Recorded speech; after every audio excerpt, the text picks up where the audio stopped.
Merhabalar, bugün sizlerle ince bulgur ve patatesten hazırladığım güzel bir köfte tarifini paylaşacağım. 150 gram patates kullandım. Patatesi rendeleyip detaylı tarife başlıyorum. Patatesi rendeledim. Kase içerisine 1 çay bardağı ince bulgur, üzerine yarım çay bardağı kaynar su ekliyorum. İnce bulgur içerisine kaynar suyu ekledikten sonra yaklaşık 10 dakika ağzı kapalı bir şekilde bekleteceğim. 10 dakika beklettim bulguru. Rendelenmiş patates, orta boy rendelenmiş bir tane kuru soğan, yarım demet maydanoz, 7 dal dereotu, bir tane yumurta,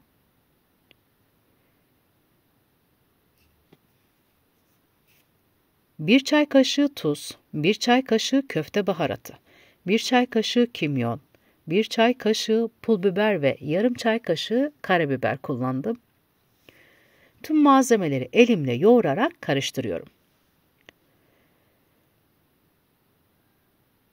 Kase içerisine kontrollü bir şekilde bir çay bardağı un ekleyeceğim. Yoğurarak unu ilave ediyorum.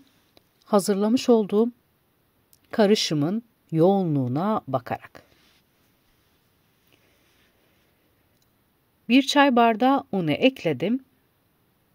Köfte malzemelerini hazırladım. Birbirine karıştırdım. Sıra geldi şekil vermeye. Hazırlamış olduğum güzel bir bulgur köftesi, lezzeti şahane. Elimi ıslatarak köfteleri şekil verip bir tabak içerisine alıyorum.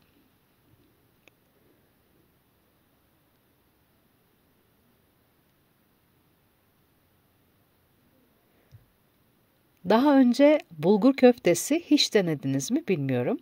Bu tarifi gönül rahatlığıyla hazırlayabilirsiniz. Tarif yağ da çekmiyor içerisine rendelenmiş patates eklediğim için.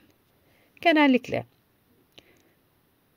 bulgur köftesini haşlanmış patatesle hazırlanır ve haşlanmış patates eklenilen tariflerde biraz yağ çeker. Hazırladığım köfteleri sıra geldi kızartmaya. Kızgın yağ kenarlarını düzelterek köfteleri alıyorum. Güzel bir vegan köfte olarak da düşünebilirsiniz. Bu tarifi özellikle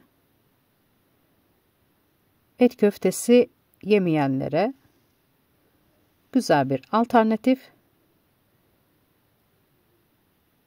Fırında yağsız pişirebilirsiniz. Diyet yapanlar da kızartmadan yiyebilir. Fırında pişirerek. Kızaran köfteleri yağ içerisinden alıyorum. Rengini görüyorsunuz.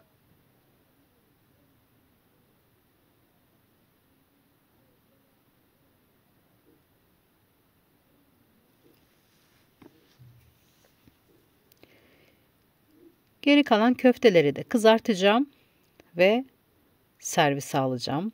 Hazırlamış olduğum köfteleri.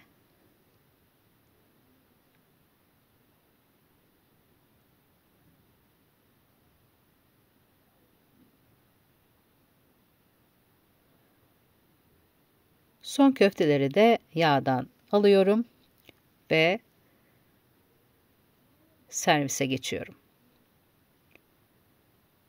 Köftelerin son hali.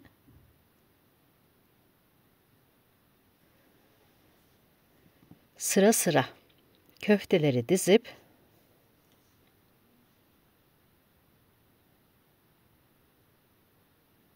üzerine yoğurt ekliyorum. Ben sade yoğurt ekledim. Dilerseniz sarımsak da kullanabilirsiniz yoğurdun içerisine.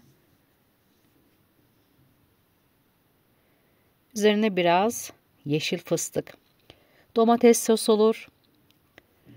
Ceviz olur. Dilediğinizi ekleyebilirsiniz. Ben fıstık tercih ettim. Bugün sizlerle bir tarifi daha dilimin döndüğü kadar anlatıp sunmaya çalıştım. Umuyorum ki hem izlerken hem de dinlerken sıkılmadınız. Şimdiden hazırlamak isteyenlere afiyet olsun. Kanalıma abone olmayı, beğeniyorum yapmayı unutmayın lütfen. Değerli görüşlerinizi videonun altına bekliyorum. Sizlerin düşünceleri benim için çok önemli. Tarifin malzemelerini açıklamaya ekledim. Detaylı tarifi açıklamadan bulabilirsiniz. Kanalımda birbirinden pratik birçok tarif var. Bu tarif de onların arasında artık. Farklı lezzetlerde tekrar görüşmek üzere. Hepinize sevgiler sunuyorum.